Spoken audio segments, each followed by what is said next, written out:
ឈប់សិនខ្ញុំក៏ឆ្លងដែរខ្ញុំមានគូស្នេហ៍តែមិនទៀងត្រង់អ្នកភ្នែកលឺមិនមើលចំព្រោះខ្ញុំជាអ្នកនេសាទល្ងិតល្ងងធ្វើស្រែចំការគ្មានទេគូក្រងបើអ្នកស្នេហ៍ស្មងសូមជួបខ្ញុំចងបងមានតែទូកកញ្ចាក់មួយ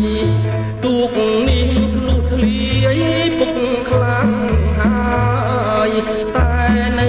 ប្រើធ្វើការបានវាស៊ូទ្រាំល្ម